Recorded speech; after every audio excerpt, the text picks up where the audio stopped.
You know, Nathan, I think of this podcast like a family. It's like a family that we've created. Okay. You and me are mama and papa, and all 8 of our Yeah. listeners are our little children who we all love equally. Yeah. I there's a few that I wouldn't mind putting up for adoption, but making fun of my laughs. Well, there's always going to be one bad seed, right? Yeah, that's true. There's always going to be one that you're kind of getting out of rehab all the time. Yeah, one little Macaulay Culkin.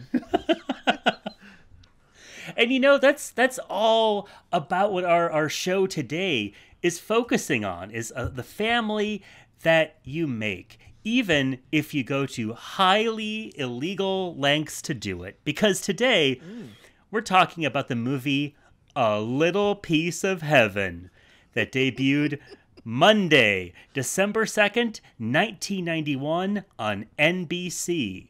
It stars Kirk Cameron from Growing Pains, Cloris Leachman from Mary Tyler Moore, and Jussie Smollett from The News. And Oh, and don't forget yeah, Lacey Chabert from Mean from Girls. Hallmark. And Hallmark. And Hallmark, the store. Yeah, she's all Christmas movies now. Oh, Mean Girls didn't let her dine out on that forever, huh? That's right. Now she's falling in love with a prince or whatever they do on Hallmark movies. Uh-huh. Now, you said this movie, the way you said the title of this movie, it really should be said like A Little Piece of Heaven. Why is that? Because this is a horror movie. Like it should be, tonight on ABC, A Little Piece of Heaven. But instead, He tried to create heaven, and it turned into hell. But the way that's advertised and the way it plays is A Little Piece of Heaven. I don't know if we have covered a movie that I think deserves to be put in jail so thoroughly. This movie is... Let me just say to the listeners, I know sometimes you think, what better way to experience a movie than through Zachariah and Nathan? Because, of course, you are listening to Network Special, hosted by me, Zachariah, and my co-host, who? Me, Nathan. And producer Jeremy is gone this week, so when the cat's away, the mice will play. And they love to watch Kirk Cameron movies when they play. Oh, boy. And you're listening to Network Special, the only podcast you need if you want to hear about appointment-based television, that golden era when you had to watch what was on when it was on, but now thanks to the magic of the internet, you can watch these things again and again. And let me say, if you are a fan of bad or baffling movies, you may want to watch this first, because we're going to be spoiling the twists and turns. And let me tell you, listener, this host did not anticipate the twists and turns that happen in this movie, because this movie is insane. So when you look at the VHS cover, it's like a real big, it's a big picture of Kirk Cameron's, juicy, supple Kirk Cameron, and then, this little family he's raising of like ragtag, orphans is what it looks like. And it just says, sometimes heaven can be found on earth.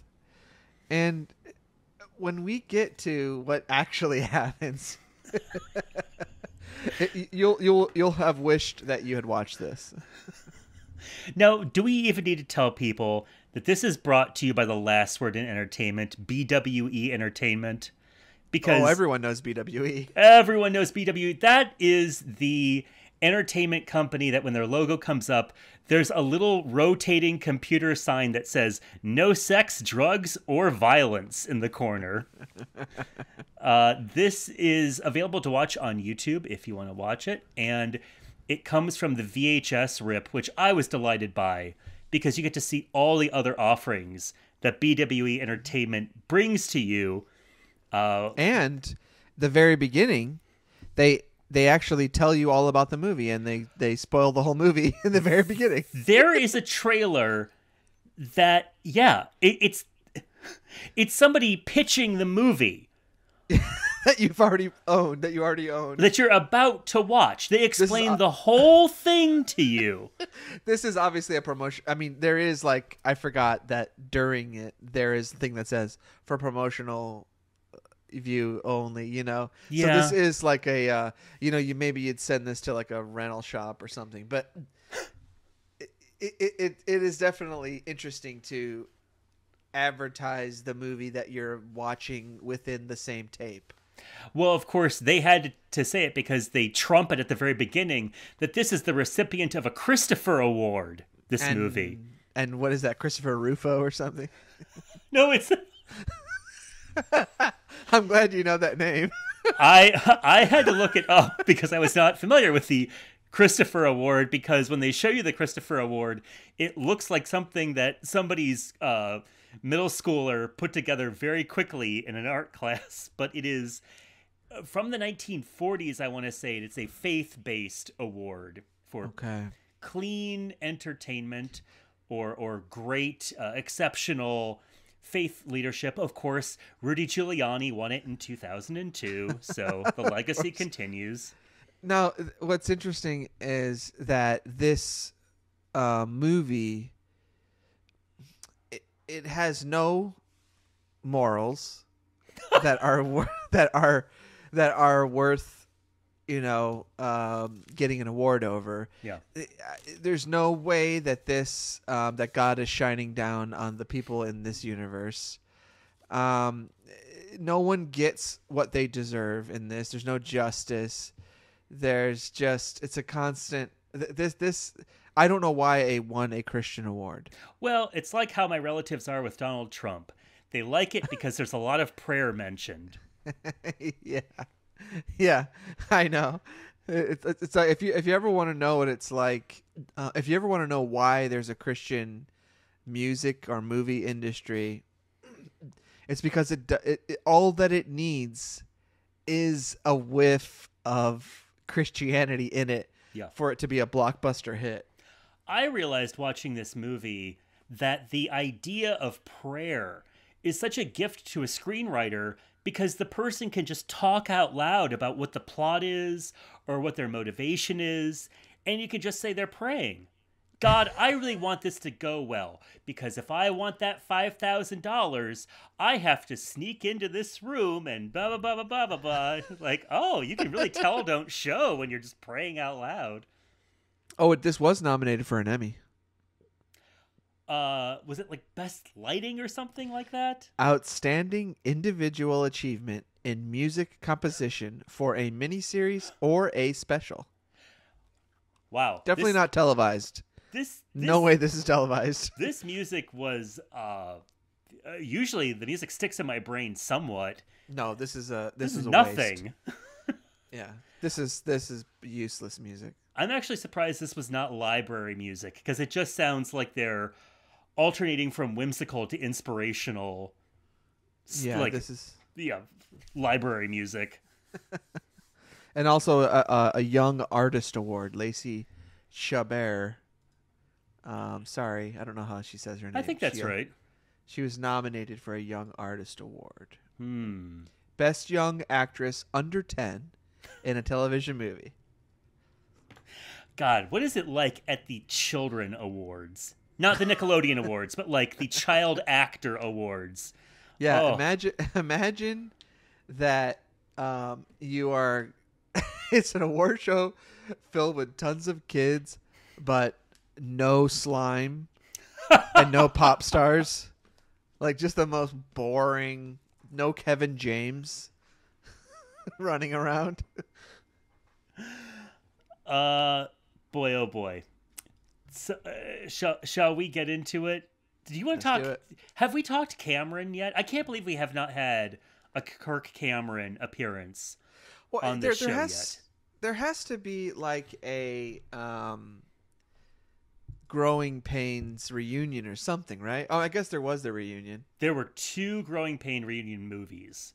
Right. And they were specials? Yeah, there were specials in like 2000, I want to say like 2002 or something like that. So we could do those. No thanks. So Kirk Cameron really, what to say? Kirk Cameron was a teen heartthrob on Growing Pains, and at some point, after a couple seasons deep into Growing Pains, which I think was the case, which happens in a lot of sitcoms, where I think the parents were supposed to be the stars of the show, and then the young, hottest son actor just explodes in popularity. And suddenly it's the Kirk Cameron program. And Kirk Cameron knows it, and I guess he was just a terror on set. But then he became a holy terror because he became a born-again Christian, and suddenly he had notes on every single script on what people could or couldn't do or couldn't say. And I've just kind of heard vaguely that he drove the cast and crew crazy. Like he was a little power crazed, holy dictator. And after that, he has said, like, I was a little too intense when we were filming the show. And I guess he kind of feels bad about the level of intensity he was at. But ever since then, he is the preeminent Christian movie actor. Would you say that that's true? Is it him and the guy who played Hercules on TV? Sorbo. Kevin Sorbo, yeah. Sorbo. Yeah, I mean, I actually don't know. I've seen him and like Corbin Burnson or whoever that guy's name is in more Christian movies, and I think I have seen him. But he is certainly one of the big dogs, for like Fireproof and the Left Behind. I think the Left Behind movies, and yeah, he did the whole Left Behind trilogy. He did Saving Christmas. Remember that? Oh yeah, he's definitely a person who is like at the forefront of like, I don't know if I would say Christian entertainment, but definitely like people who think of Christian celebrities. He's in the top list, right? Because he also he has some ministry that he co-runs with somebody. He's a speaker at PragerU. He stumped for Trump. He is like the movie guy who you can get to come out to any conservative cause. Oh, he had the whole run where he would debate atheists and prove the existence of God, but you like hold up a banana. Banana. Yes, the atheist nightmare, Nathan. Yeah, a banana. Well, I'm not an atheist, and it still terrifies me. Bananas chill you to your core. To my core, yeah, especially frozen ones. Like literally. Yep. You're an idiot. So that movie Fireproof, I remembered it when I was reading his bio, and I went like, oh kirk, that's the movie about the firefighter that likes porn too much or something. I don't know, it's something. That is what it's about. It's Kirk Cameron plays a firefighter, Caleb. Caleb and his wife Catherine have a rocky marriage because he is addicted to online porn.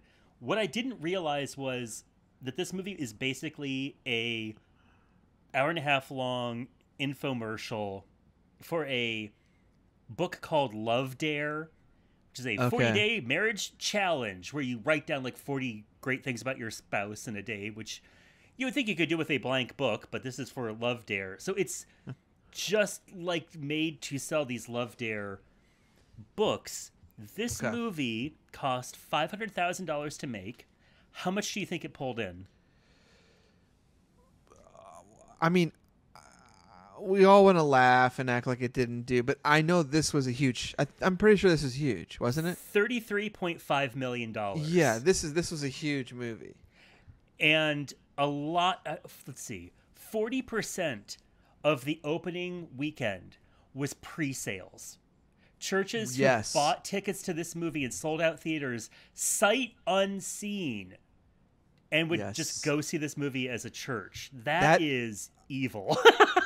Yes. I think that actually, I don't know if that's the first one to do that, but I remember a trend following that movie of churches like going on these trips to see the movie, and also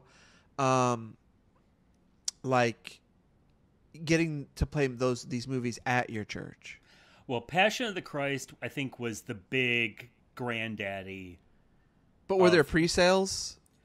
I think for there that? were just like you could pre-book like whole showings. Okay.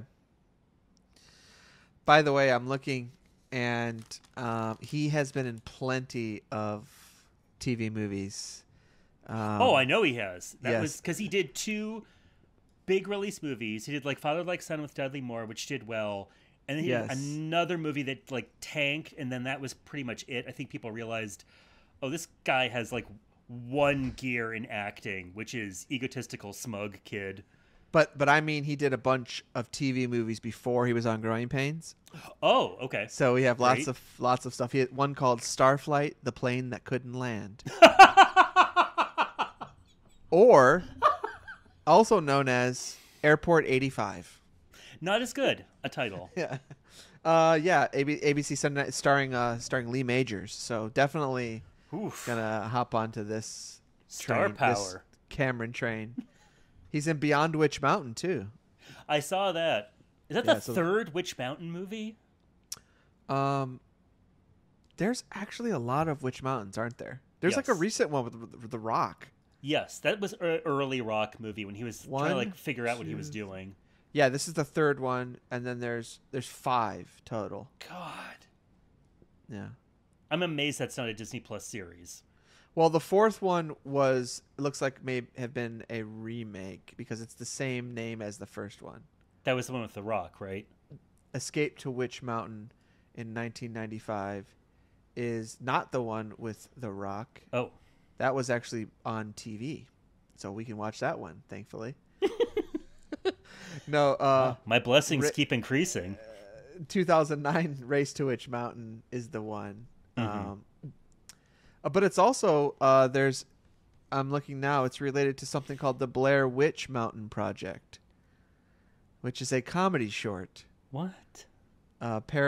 Satirizing the Blair Witch Project and Escape to Witch Mountain. Wow, that's a very accessible parody for everyone. Yeah. I'm going to have to YouTube that later, see what's going down there. I can't wait to see all my favorite characters from Witch Mountain in a scrape with the witch.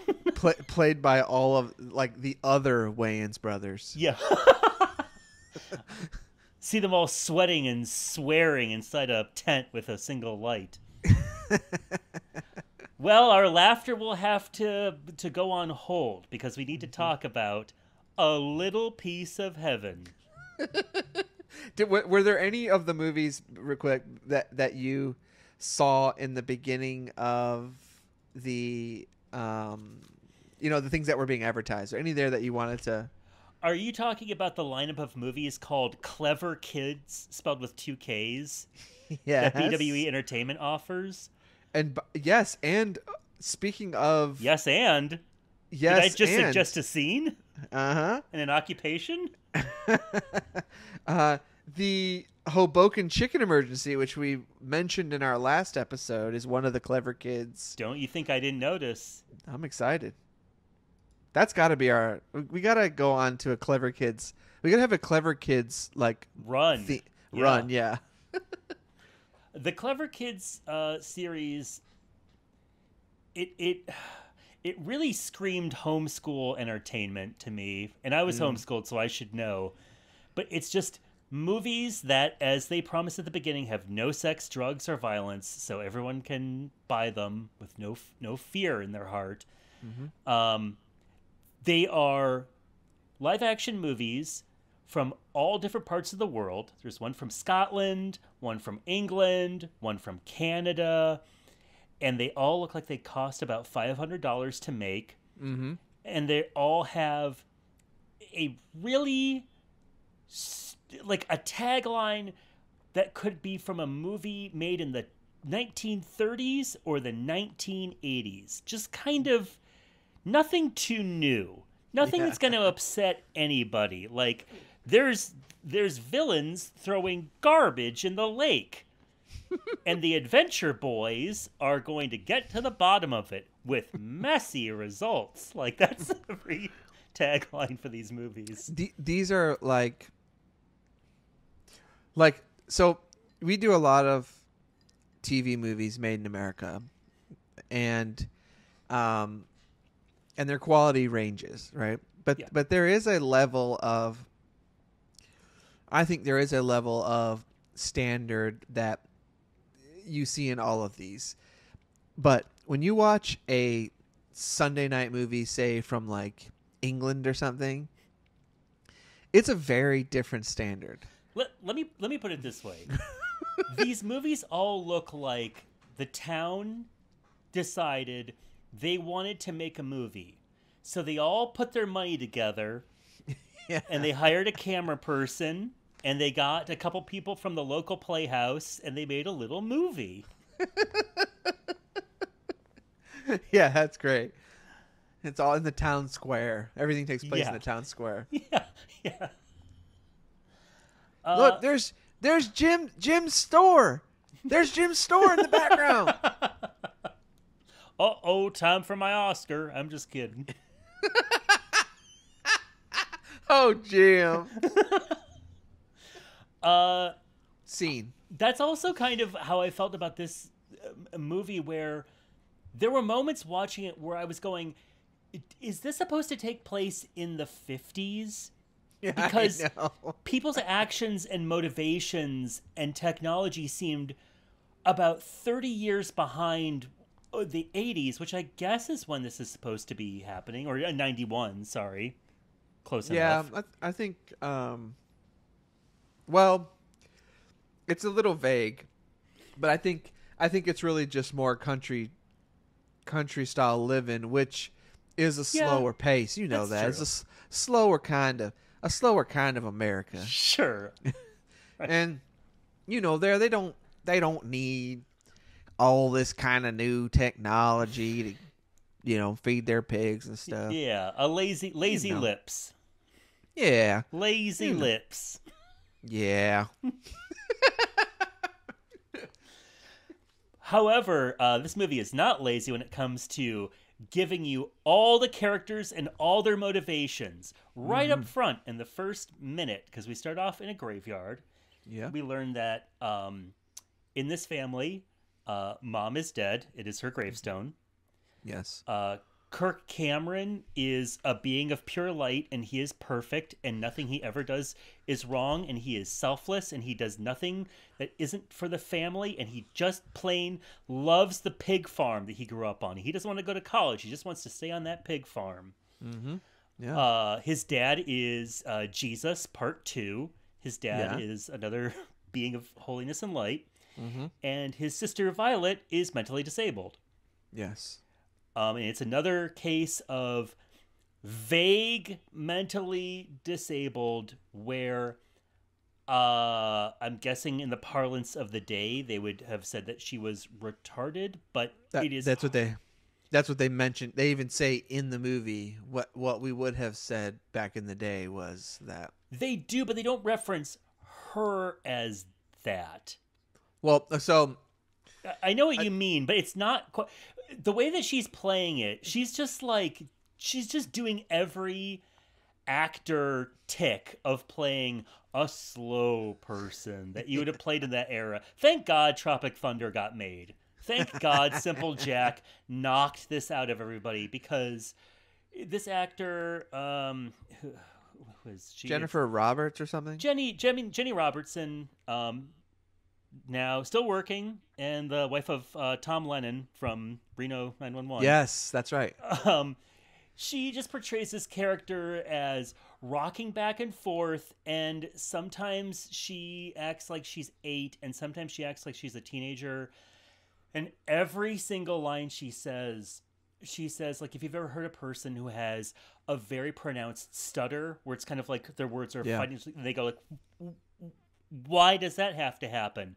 Right. Which I'm guessing she's doing that because she met a person who had that kind of speech impediment. Yeah. However, when you're playing a fictional character and you know that all of your lines are going to take double the time to say, maybe that's a choice you don't want to make with every line reading. It's yeah, it's tough to when you know someone isn't that way. Yeah. It's tough to listen Tough to it. defend. Also, tough to defend the lines that are written to her, which could have been like, slow people say the darndest things. Like people say amen, and she says a woman. Yeah. So there's a moment in this where she tells someone that she fell down the steps. Yeah. And that is why her mom thinks that's why what she says is why my age got stuck. which is their line for it. So it sounds like she had some kind of head trauma when she was a little kid, and that is what led to this. Yeah.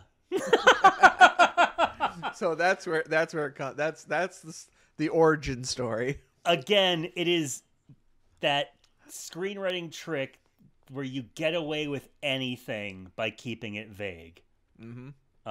Yeah. Invent a disease and the person can die in the most beautiful way possible if you need them to. So yeah, like you said, they all live in the country. They live on a pig farm. Kirk Cameron. The parents had their kids when they were 70. That dad is very old, or he just has farmer face, I guess, from being in the sun all day. He's actually 36. Kirk Cameron was adopted. Mm-hmm. You show their home life, which is just like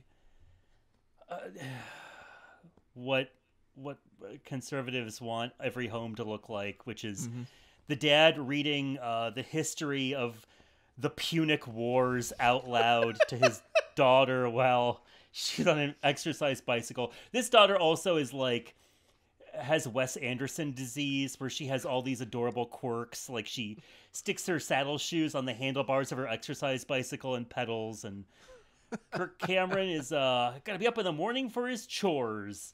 What are those shoes called? Saddle shoes. Saddle shoes. Okay. Yeah, they're what Bert wears on Sesame Street. Yeah. They all go to the Haskin house, which is the house that holds all the orphans, which is where Kirk Cameron was adopted from, which is run by Cloris Leachman, the caretaker. Mm-hmm. Flo, isn't that her name? Oh. Ed. Her name's Edwina, and everyone calls her Ed. Okay.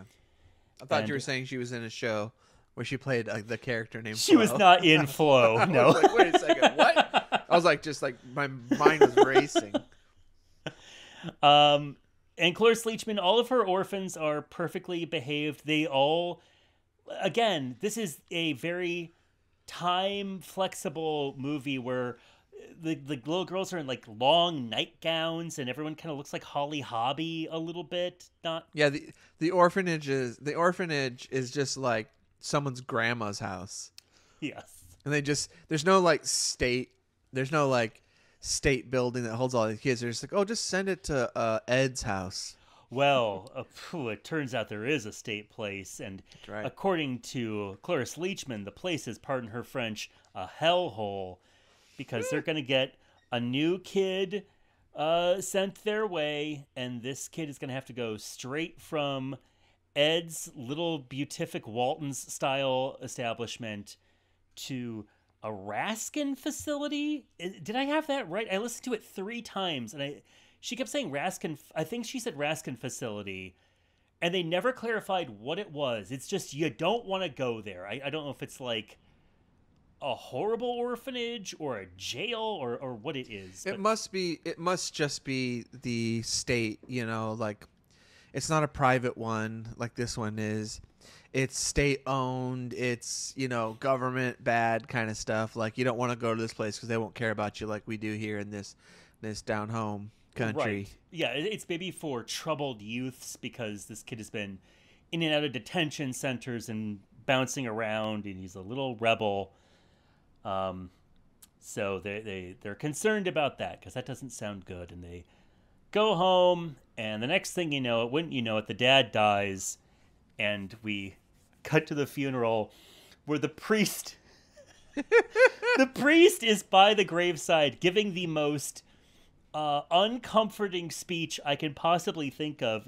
He's basically saying, like, I thought life was fair until Cecil died, and He's now saying, like, I don't know. I used to believe in God. Oh, he comes right up to saying, like, I thought that God controlled everything, but now that Cecil is dead, well, I just don't know.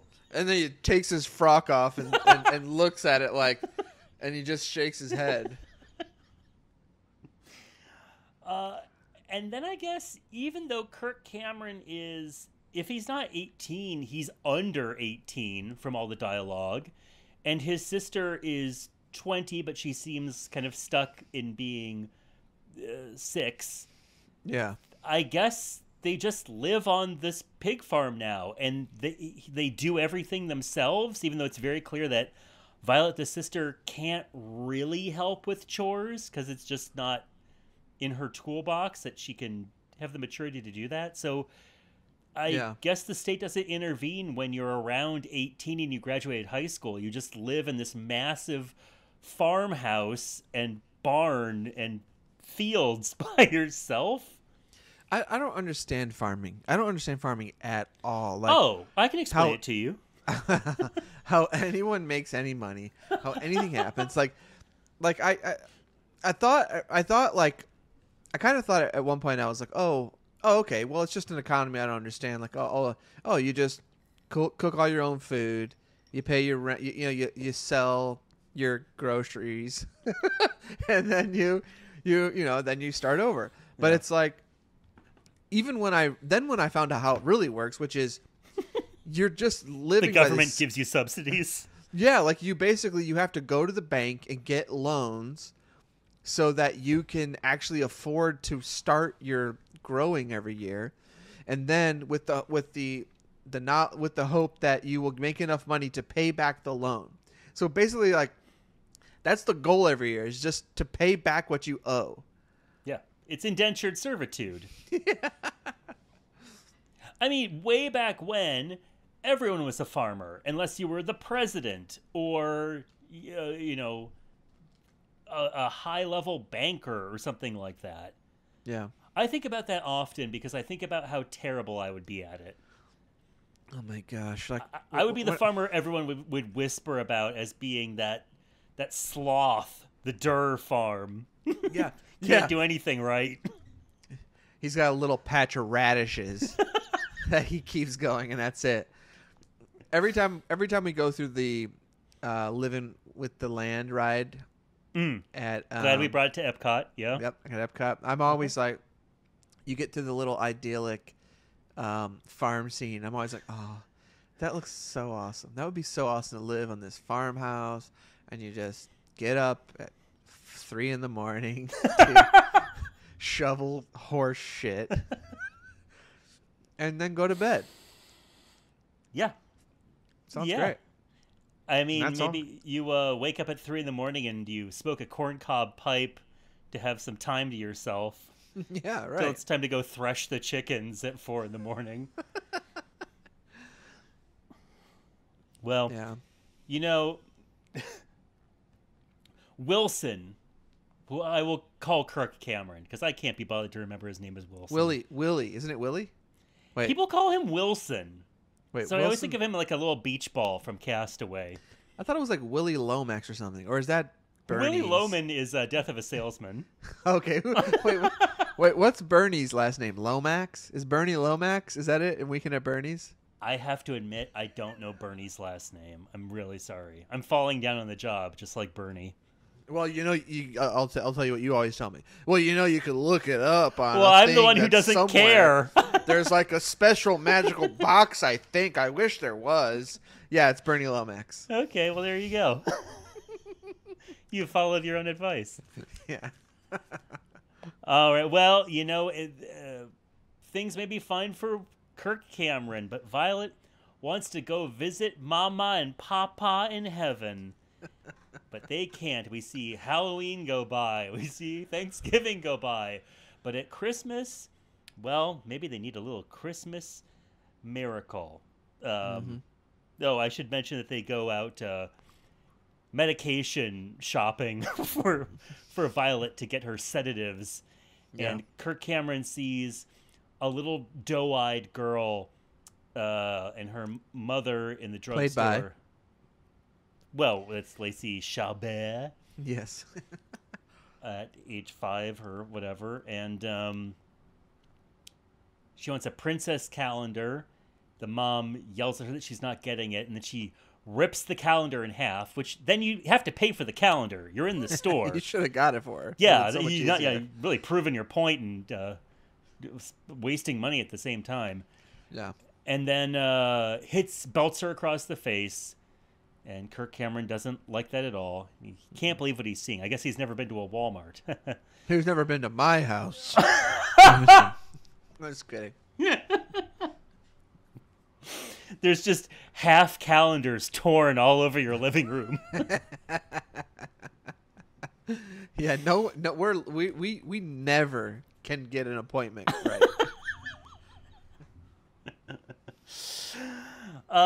They go visit Hamlin House because Kirk Cameron kind of works as like a handyman. He says he fixes the squeaks in the bed, which is the grossest way to say that, and not to be immature about it, but come on.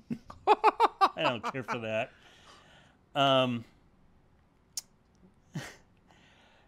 There is a very odd character in this, which is it's the orphanage that Cloris Leachman runs. Oh, you're saying that the orphanage is like its own character in this? It's like New York City. Yeah. There is a young woman, the blonde woman with the glasses, who is there to see to the transfer of Jussie Smollett whenever he comes in to go to the state-run home. The woman is playing this character like she has a massive crush on Kirk Cameron. Yeah. Right? So I thought, this character is going to come back later and she's going to like help out or they'll get together or something like that. Well, put a pin in that idea. Because Kirk Cameron, when he learns that Jussie Smollett, who is the troubled kid who's coming in to be transferred, is coming in that night, he goes into the kid's private files, figures out his weight, and then puts a dose of sedatives into a brownie. And then he puts this brownie on the bed of where Jussie Smollett is going to sleep that night. And what does he put on the brownie? He puts a big note that says, "Don't tell." The idea being that he is knocking this kid out.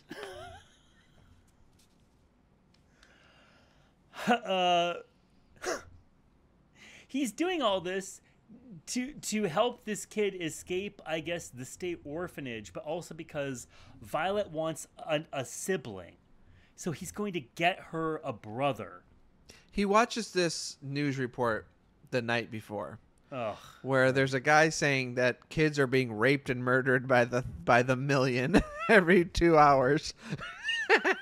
And the news reporter says we need to regulate this somehow or something like that. And then he gets this idea in his head like, I got to do something about this. Right. So that night he goes to the orphanage, breaks a window in the chicken coop so all the chickens fly out.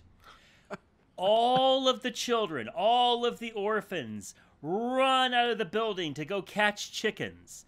And he goes upstairs to get the knocked out Jussie Smollett out of his bed.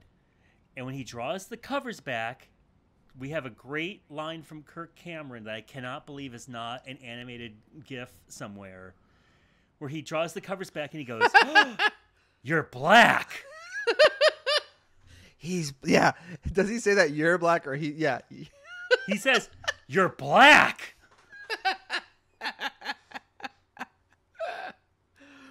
Now they do clarify this statement because you don't know what his ultimate goal is, but he says It's He fine goes, that you're black, yeah, but he I goes, was going "That's to tell fine, everyone you were but-" my cousin. Yeah. He goes, I mean, that's fine. Like, yeah, he's like having a conversation with this drugged up kid. Okay, so Kirk Cameron takes this knocked out kid to the house. The kid wakes up, understandably upset. And how does he wake up? Like he comes he comes into the kitchen. He's just like, "Hey man, what's up, man? I'm a street youth, man. What's going on, man?" Like it's I ain't got none of that. They wrote him. I would tremble to see this script and the way that they've written his lines out. I ain't goin's nowhere. And he's from conservatives' favorite punching bag, Chicago. The streets of Chicago. Yeah, and he is just, I ain't Scott Snow's kinds of things to say about yous, man. It's like he's one step away from like a Fat Albert like villain, you know, like. Well, also the first thing he asks is, "Where are my shoes?" No, Kirk Cameron didn't pick. Wait. Yes, it is. I thought it was where's my cards? But That's the next thing he asks about it are his baseball cards. But Kirk Cameron didn't take his shoes. He carried him out. Well, don't worry. Kirk Cameron knows exactly what to tell this kid, which is he tells him that he died. He died in a fire. Jussie Smollett is dead. He died in a fire at the orphanage, and now he's in heaven. To be fair, he did initially just try to make it be a normal thing where he's supposed to be here, but the kid asked too many questions. For 1 second. Yeah. That was 1 second that he did not say that. The kid asked way too many questions, which is one question. Yeah.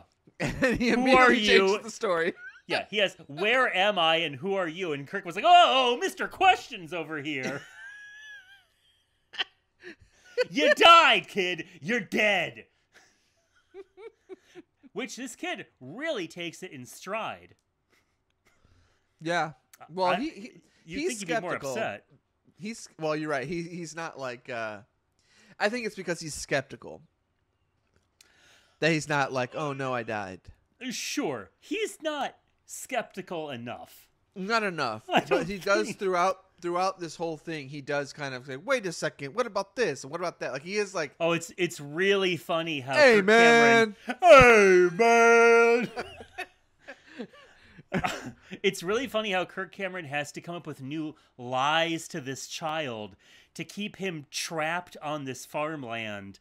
Oh, Kirk Cameron also puts the phone and the television in the basement and locks it up so this kid cannot see anything of the outside world. I mean, this is full cult leader kidnapping stuff. I mean, to be fair, kids are being raped and murdered by the million every 2 hours. Is this the worst thing? Does he need to see that kind of news? Well, I'll tell you who it's not great for is the Cloris Leachman and the poor woman who was in charge for the night, who are going to absolute pieces about this child who's gone missing. And Cloris Leachman is talking to a police officer about Jussie Smollett going missing. And she says, "Hey, I know it wasn't right of me, but I called the FBI and I impersonated you and I said I was a police officer and I told them it was a kidnapping." And instead of, being arrested for impersonating a police officer and the rest of the movie is her in court, the police officer just goes, "Oh, Ed, you shouldn't have done that." One thing Jussie Smollett does question is, he says, "If I'm in heaven, where's Martin Luther King? I know he's up here." And I'm not kidding. I was deathly afraid that Kirk Cameron was going to dress up as Martin Luther King for a minute and stand far away like a Nightmare Alley kind of thing where he's just waving at him from the back lot of the farm. "I have a dream. All right, see ya." Yeah, he also asks, "Where are all the other black people?" Right. Yeah. And then Kirk Cameron says, asks, we're in heaven. he asks some good questions. He does. Like, these are great. These are the questions I ask often when I go to the church. That Yeah. I go to sometimes. Like, where are all the black people? How come no one's... I mean, there's plenty of Martin Luther King talk, but only just specific quotes. The ones where we don't see color Yeah. are the ones that really get trotted out. Yeah, where is Martin Luther King in all of this? Well, Violet, the sister, nothing's good enough for her. She wanted a little sister, not a little brother. Mm-hmm. She Plus- wanted a tea party. Yeah, she wants to play with her dollies. Mm-hmm. So then what else can Kirk Cameron do? Based on the one altercation he saw with this girl's mother, he goes to the house of the little girl who was slapped at the drugstore, dressed as an angel, like chicken wire fence wings. He has a halo on. He has tinsel around his neck. Goes to this little girl's house, throws T-bone steaks at the dogs so they won't bark, and he throws a pebble at one of the windows of the house. How does he know which window is the little girl's room? This family he has apparently never seen before. He's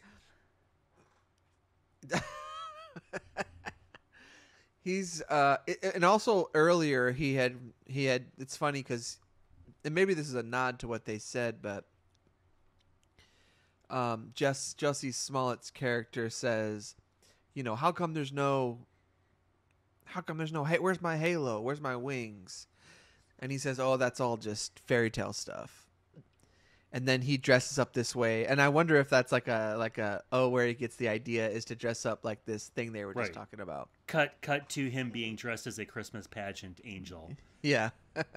So the little They girl... also complain. He also complained. Jussie also complains about the food, the dinner that they make for them, and they bring out a meatloaf. And tell me, I don't know if this is strange to you, but there's a meatloaf, and he says, "I hope this meatloaf ain't rare, man."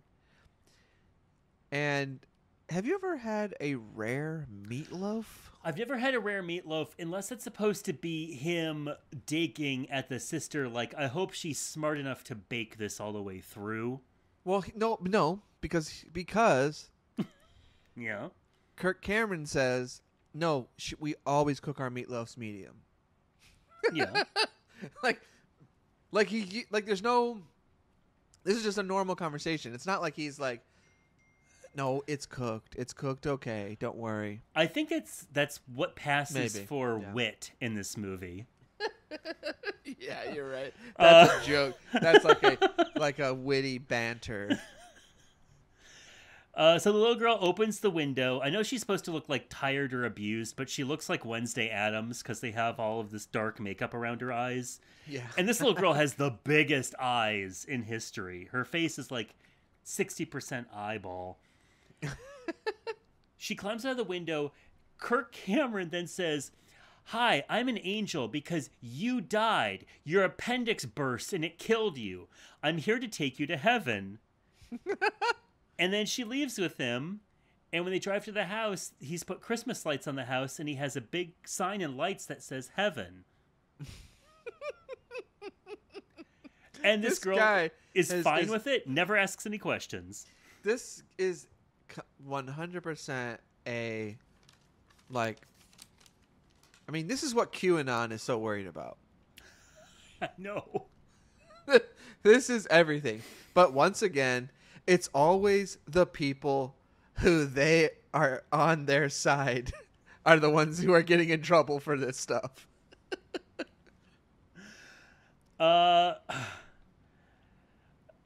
After this point, my notes get sort of vague until nearer to the end, because now it's an FBI agent comes who looks like a discount Peter Boyle, and Cloris Leachman doesn't want Kirk Cameron getting in trouble, so she's just doling out these little crumbs of information about where these missing, kidnapped children might be, because she doesn't want him to get in trouble.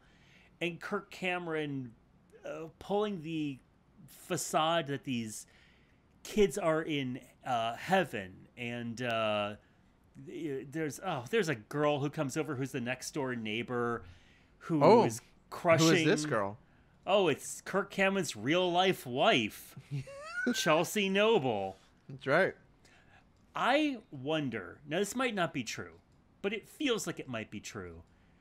I wonder if the woman who plays the assistant to Cloris Leachman, the blonde woman, I was like, wouldn't it make more sense if she came around the house and then they suddenly like had a romance blossom and she realized that these kids were better off and she tried to help him.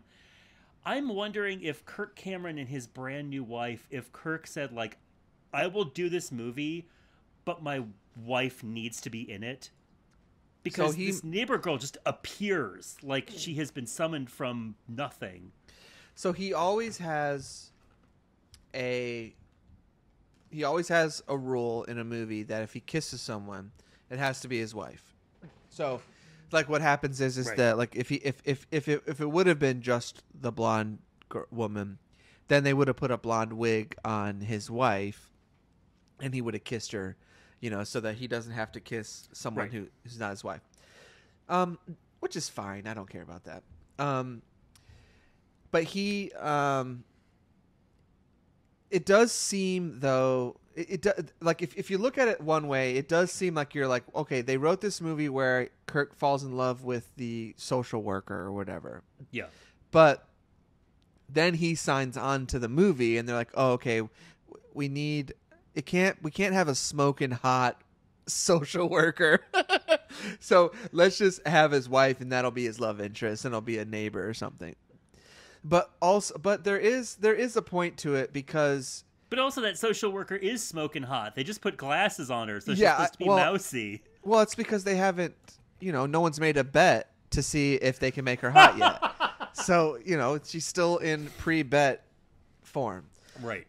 But I'm saying, like, they do need someone to run away with him to help him with the kids. And it can't be the social worker, I don't think. Even though it could be. She could be, like they could have figured out a way to write that, and that would have been interesting. But well, it at least wouldn't just be this woman who is there for no reason, who's just like life. She's been traumatized by Kirk Cameron by feeling like because of her negligence, this child went missing. I know, and they're like, she's even like, look. Telling the FBI, look, I'll come down to the station, whatever you need. If I'm going to be the one that takes the fall for this, I'll take it. And of course, the princess, the little girl, the little Moppet girl, Lacey Shibber's mother doesn't deserve to have her as a daughter because she apparently yelled at her.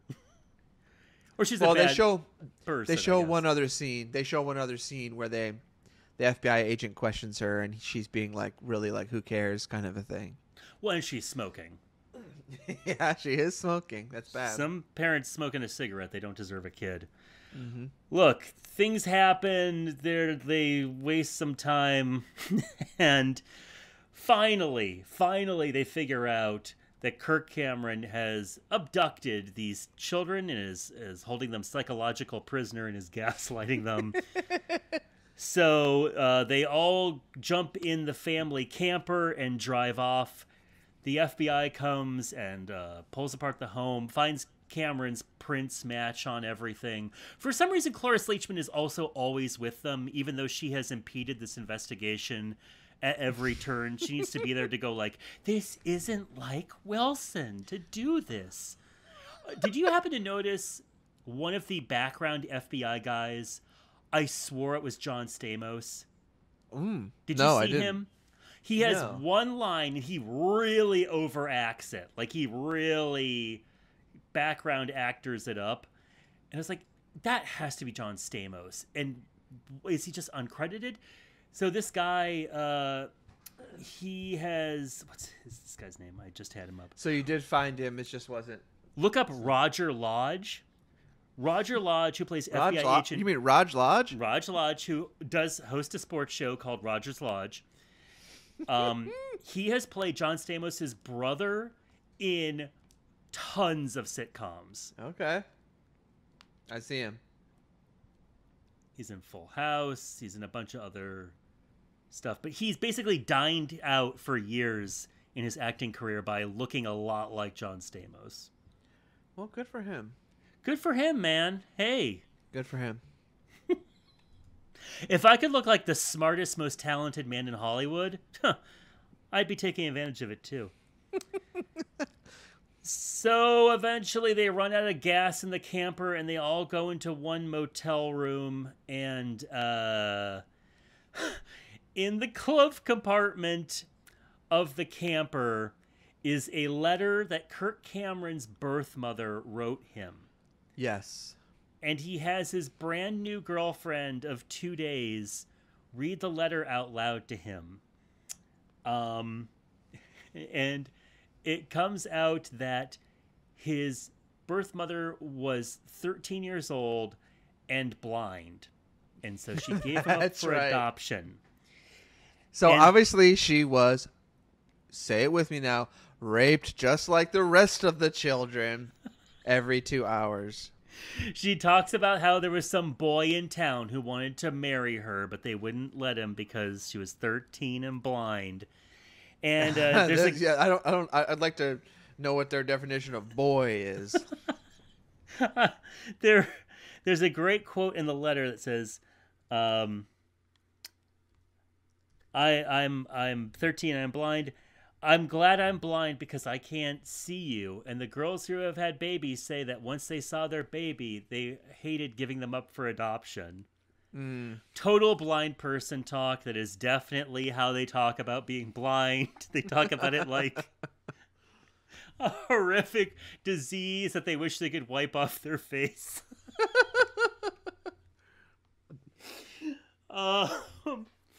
And right at the end of the letter is like, love your mom. And then they hear the FBI megaphone outside. They have the motel surrounded. There are guns trained on the room. And Kirk Cameron says, like, I have to give myself up. Smash cut to him in the middle of the conversation with the little girl saying, okay, and this isn't heaven, and no one here is dead, and there's no such thing as good angels and bad angels. It's like a comedy cut. But you know what, Nathan? They all grew together as a family, so they all go outside with their hands raised to have the police bring them all in. I mean, this movie, like, his character is so disgusting. Like, at one point, he says that the girl who's come over, that his new girlfriend. Yeah, that she has measles or something, or that she may be a spy. Oh, he tells the girl that she can't come into the house because all my cousins have measles. And he tells the children that his new girlfriend is in fact a bad angel who is sent into heaven to spy on them, the good angels. Theologically, it gets a little shaky. Mm-hmm. But we cut to the end where they are not in a courtroom. They're like in a judge's living room, I guess. Yeah, like after very you get big office. Usually when you get arrested for kidnapping, you go to a judge's house. They don't do like a jury trial. They don't do. You just go into the back office, and the judge puts his feet up on the desk, and he just says, "Look, what's going on here?" Well, they cut right to the sentencing. This judge starts his sentence right away. And everyone's there. Cloris Leachman is there. All the children are there with Kirk Cameron, just like how in any trial you bring everyone, especially the children who are the victims of the kidnapping. You bring them in to watch the trial. Yeah, because if there's anyone who can get those kids to tell the truth, it's their kidnapper. The judge starts to read his verdict. He says, I sentence you, Wilson Loomis, to... And then Jussie Smollett goes, Your Honor, can I say something? And he goes, he's a little weird and he's strange, but he's a proper homeboy.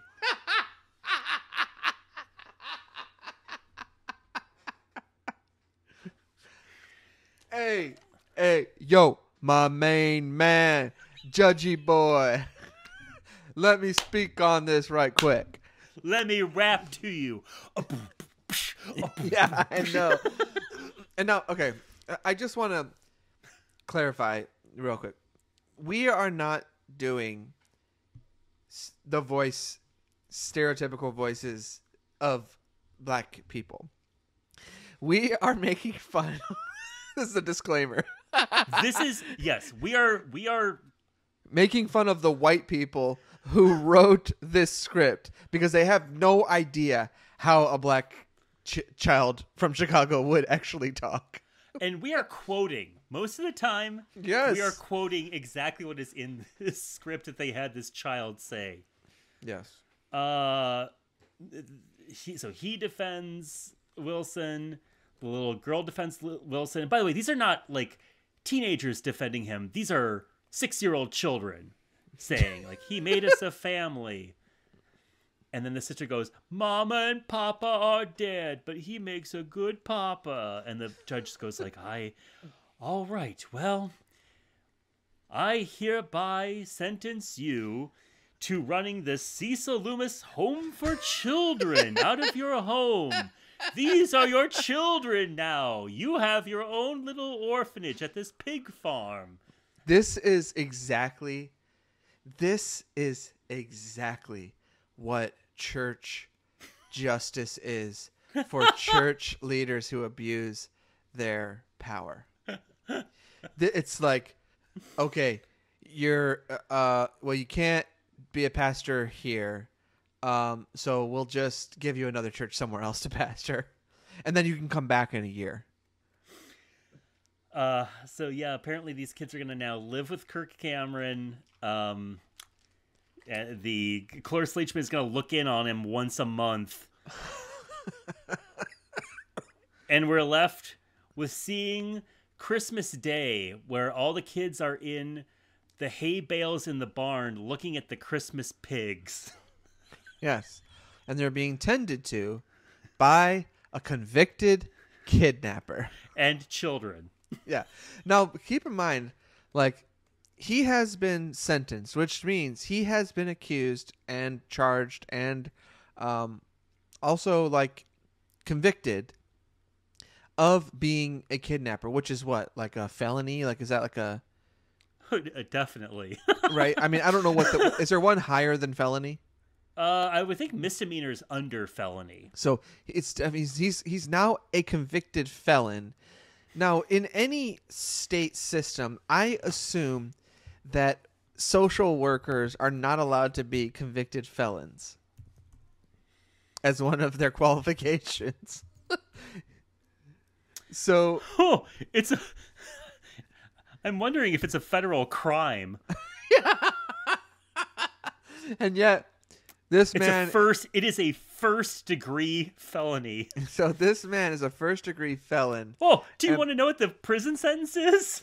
What? Minimum 15 years to lifetime. So here's plus the thing. $20,000 in fines. If this guy was in Florida, he would not be able to legally vote. Right? And here he is running an orphanage. Mm-hmm. Named after him, basically.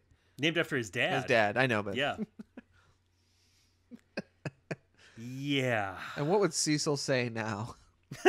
This man who was unimpeachable. He'd say, well done, good and faithful servant.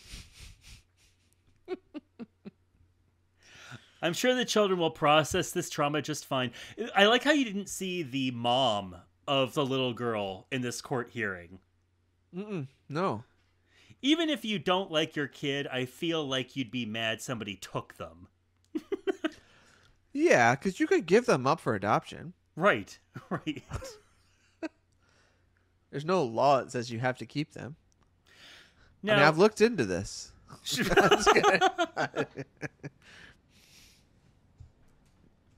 Now, I'm not saying anything one way or the other. I'm just saying that Kirk Cameron has 4 adopted children in real life. Have we made sure that there is no angel outfits in the basement of the Cameron household? Has anyone checked this man's trunk? For brownies and pills?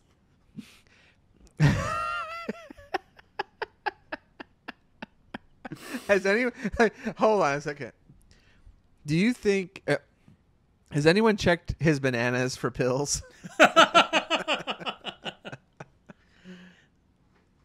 Well, would you like to see what the atheist nightmare tastes like? Follow me. Does he have any children that aren't adopted? let me see here. He has 6 children, 4 adopted. Wow. Miserable. Let's see. His adopted children were 96, 97, 98, and 2000, and his biological were 2001 and 2003. Oh, so he just wanted to dip his toe in the waters first. It's very nice that he adopted these children. We're Yes, not yes. saying anything against that. It's just, oh boy, I hope these kids are okay. Well, I'm sure these kids are okay to a certain extent. They probably have a lot of money. I saw a bumper sticker today that said it was a picture of a mom, like line art of someone's head, with like a American bandana on, and it just said, "I'm just like any regular mother. I'm just a regular mom trying not to raise any liberals." Now, I don't care who you are. That's funny. That's the true atheist nightmare. It looks like Kirk Cameron has not fallen out of love with live performance, as during COVID he was going around doing, quote, maskless caroling with groups of his flock. And what better way to spread the love of Christ than with a little backwash of COVID as well?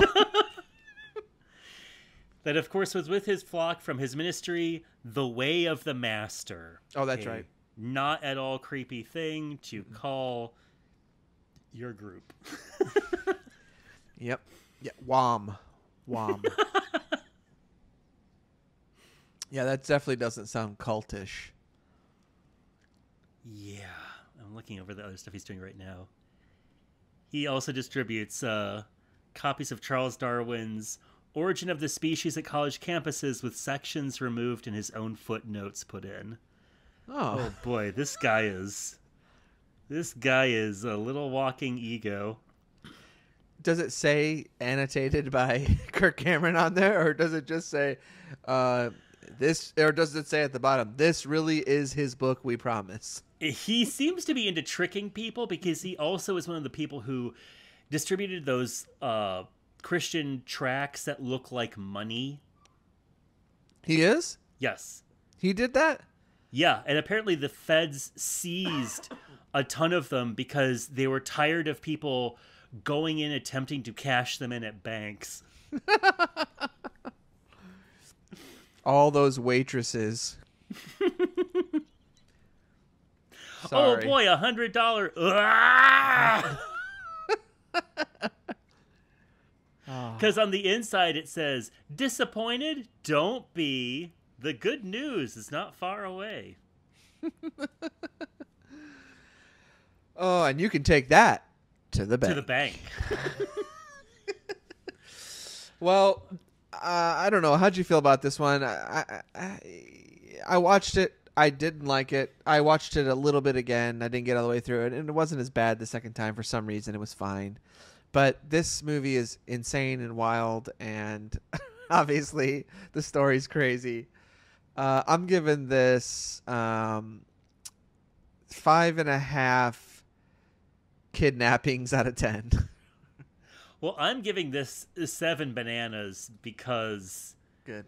Because it's totally bananas. The turns of this movie, I was expecting just to be totally bored by this and just knowing where every bit was going in the plot. Yeah. And boy, oh boy, did I not know what was going to happen. Which I always love. Mm-hmm. Twists and turns. Real M. Night Shyamalan type of movie.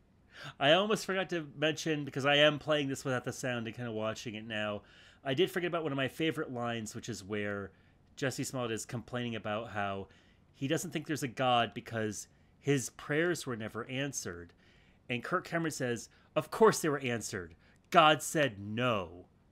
Which is a wonderful thing to tell an abused, disadvantaged child with no parents. Yeah. That's Look, kid.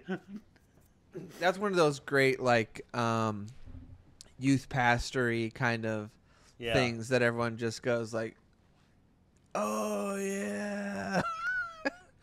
That's so great. And then you end up seeing it on memes and stuff, like, everywhere, you know. Yeah. It's the kind of stuff that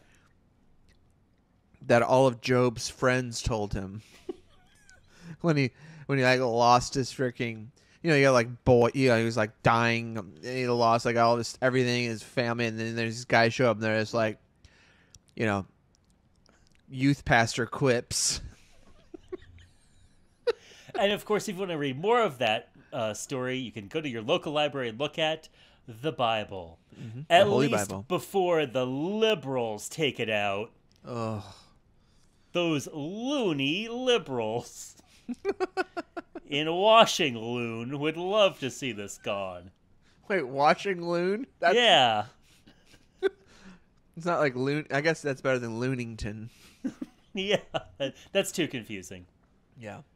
No, All right. of course, Washington is the thing that you would say. Oh, Washington. I like that one.